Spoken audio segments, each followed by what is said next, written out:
दोस्तों लाया हूँ एक और मज़ेदार और प्रेरणादायक कहानी। महात्मा गौतम बुद्ध की कहानी है, ध्यान से सुनिएगा। एक समय की बात है, महात्मा गौतम बुद्ध अपनी तपस्या में लीन थे। उन्हें तपस्या में बैठे हुए कई दिन बीत चुके थे। तभी एक शिकारी उस रास्ते से जा रहा था। उस शिकारी ने महात्मा बुद्ध को पहचान लिया। शिकारी ने महात्मा बुद्ध के बारे में बहुत बड़ाई सुनी थी, किंतु वह महात्मा बुद्ध की बड़ाई से संतुष्ट नहीं था। उसने गौतम बुद्ध की परीक्षा लेनी चाही। शिकारी पहले तो महात्मा बुद्ध को एक छोटा सा पत्थर फेंक कर मारता है, किंतु महात्मा बुद्ध कोई प्रतिक्रिया नहीं देते, क्योंकि उनका मानना था शरीर को तकलीफ होती है, आत्मा को नहीं। अतः शिकारी द्वारा फेंके गए पत्थर के कारण शरीर को कष्ट हुआ, किंतु आत्मा को नहीं। शिकारी कुछ समय सोचता रहा, महात्मा बुद्ध कुछ प्रतिक्रिया करेंगे, किंतु महात्मा बुद्ध अपनी तपस्या में लीन थे। उन्होंने कोई प्रतिक्रिया नहीं की। पुनः शिकारी ने पत्थर फेंका। वह पत्थर महात्मा बुद्ध के आँख के ऊपर लगा और उस जगह से खून बहने लगा।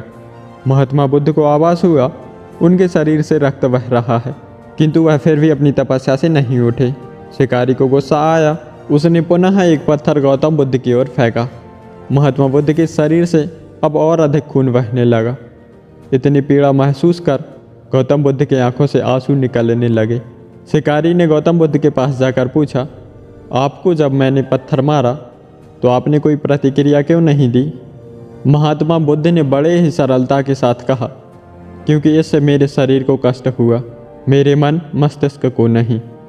शिकारी अचंभित रह गया। उसने पूछा कि आपकी आंखों से आंसू क्यों बह रहे हैं?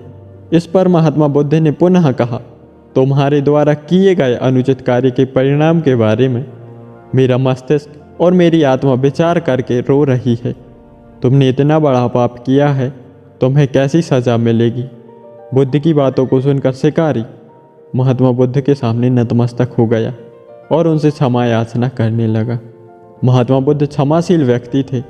उन्होंने शिकारी को क्षमा कर दिया और अपना आशीर्वाद दिया। फिर उस शिकारी ने निर्णय लिया कि अब वह किसी निर्दोष प्राणी की हत्या नहीं करेगा, और फिर वह सीधा, सादा और सरल जीवन व्यतीत करने लगा। दोस्तों, जब हम किसी को क्षमा करना सीख जाते हैं तो हमारा स्वभाव सरल और सीधा सादा हो जाता है, जिससे हमें जीवन जीने में कोई कठिनाई नहीं आती और फिर हम अपना जीवन सुखमय रूप से व्यतीत कर पाते हैं। तो दोस्तों, आप लोगों को यह कहानी कैसी लगी और आपने इस कहानी से क्या सीखा, कमेंट करके ज़रूर बताना। और इसी तरह की कहानियाँ सुनने के लिए वीडियो को लाइक करें, शेयर करें और चैनल को सब्सक्राइब करें। मिलते हैं अगली वीडियो में एक और नई मज़ेदार कहानी के साथ। धन्यवाद।